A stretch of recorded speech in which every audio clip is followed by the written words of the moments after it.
Each year, around 70 million people are added to the world's population. By 2050, the world population is expected to increase by 2.4 billion to a whopping 9 billion.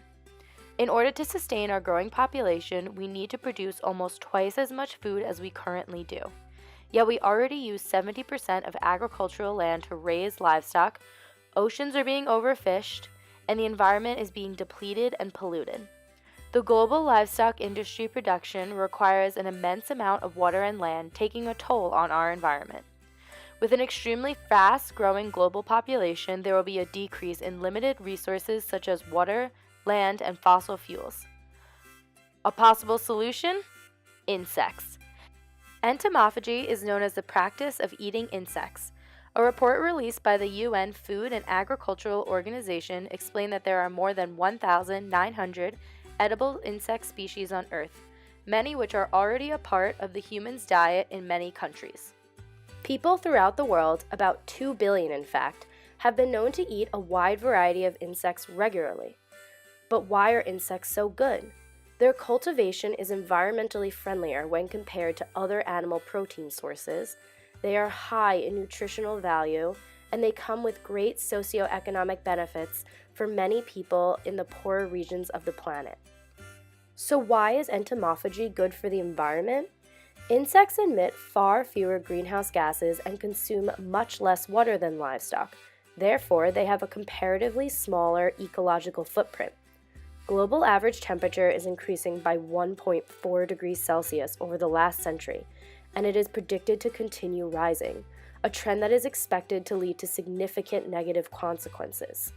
Global warming is primarily caused by greenhouse gas emissions relating to human activity.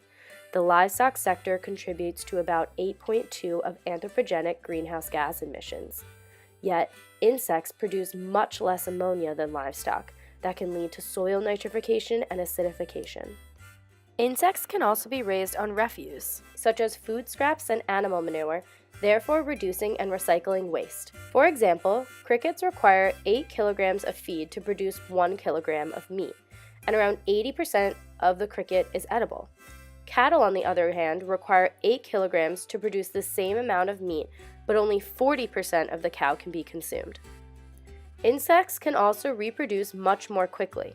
They have shorter lifespans and thus can be grown quickly and farmed in large quantities in small areas. Replacing vertebrate livestock-derived food and food ingredients with those derived from insects will also substantially improve the health of the Earth's natural environment. And yes, they are also healthy for you. You may be surprised to learn that insects are a highly nutritious and healthy food source with high fat, protein, vitamin, fiber, and mineral content. For example, crickets contain an average of 205 grams per kilograms of protein. Some insects are even as much as 80% protein by weight. Insects are rich in essential amino acids and omega-3 fatty acids. For example, mealworms contain as much unsaturated omega-3 and 6 fatty acids as fish and even more than beef and pork. The practice of entomophagy might be an important and big step towards food security and sustainable food practices.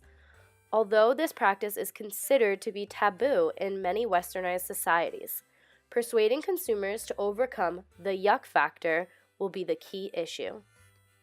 I decided to interview some Dickinson students to understand their feelings towards the practice of entomophagy. My initial thought is that they're pretty gross and kind of scary. Gross, a little creepy. I would describe them as scary, but I know that they're important for our environment. Nasty. I prefer not to come in contact with them.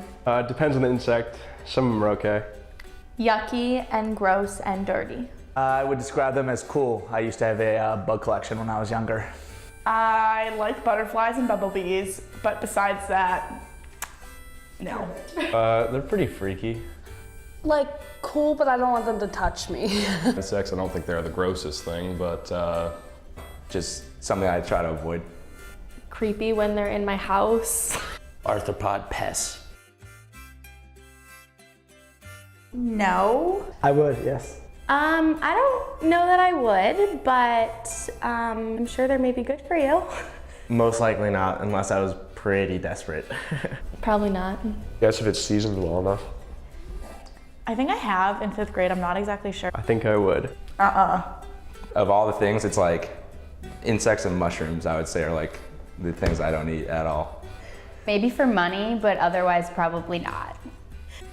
It depends on how it's prepared for me. If insects disgust you, you might be surprised to find out that you already regularly eat them. Take beer, for example. The acceptable limit of insect infestation in hops is 2,500 aphids per 10 grams. Canned fruit juices are allowed to have up to 1 maggot per 250 milliliters. Curry powder is allowed to have up to 100 insect fragments per 25 grams, and chopped dates are allowed to have up to 10 whole insects. The list goes on and on. Is this churning your stomach? It really shouldn't, because you've been eating them for years and it hasn't bothered you. There's no way I've been eating insects for years. No! But I have heard that you eat 10 spiders in your lifetime. Yeah, I always heard that when you lick envelopes, there's bug pieces on that. Like when I eat spiders in my sleep. I had a hunch, but didn't want to think about it. I would prefer not to. I think my teacher told me that. What? No, I don't believe that. Really? I decided to interview Professor Jason Smith, professor of biology at Dickinson College with a PhD in entomology, to learn more about the subject.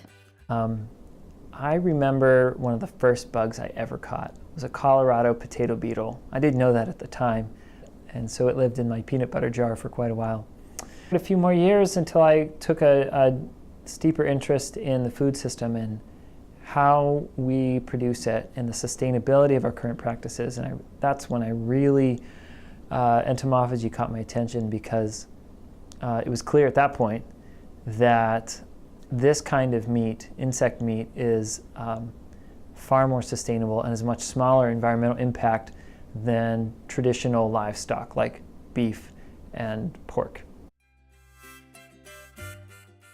In a time when more and more people realize that, and in the words of Wendell Berry, eating is an agricultural act.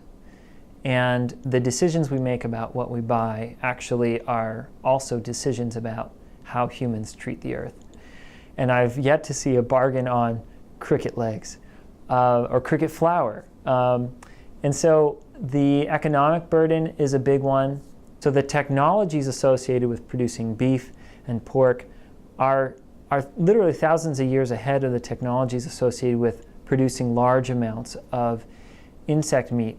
I mean, that said, it's astounding that right now, without having bred these animals for meat production, crickets are 5 times as more efficient at converting plant protein into animal protein when you compare a cricket to a cow. I mean, there's no contest, and we're just working with, creatures right out of nature. Imagine how efficient they'll be when we've actually bred them to sort of maximize the variation and the potential that's out there in their DNA. I think that increasing exposure is a big hurdle, right? We've been conditioned to see them that way. Of course, the rest of the world, well, a lot of the rest of the world sees them in a different way. And I also think we need some innovators and some people willing to take risks to create a market, create a product and a market, really at the same time. And so we need business people. We also need scientists to work out the details of rearing these animals efficiently. Maybe we have to recognize that we need to change. We need to tweak our food culture. And one of those tweaks can be including more insect protein and replacing our traditional livestock protein with it. In most Western countries, people view entomophagy with disgust and associate eating insects with primitive behavior. This attitude has resulted in the neglect of insects in agricultural research. It's difficult to imagine that lobsters were once considered a garbage species, a cheap source of scrap food. Yet, in the 1950s, they became a luxury menu item. The UN claims the polarity of views surrounding the practice of entomophagy requires tailor-made communication approaches for each of the various stakeholders. Media communication strategies should promote edible insects as a valuable source of nutrition. Western societies require these tailor-made communication strategies and educational programs that address the disgust factor.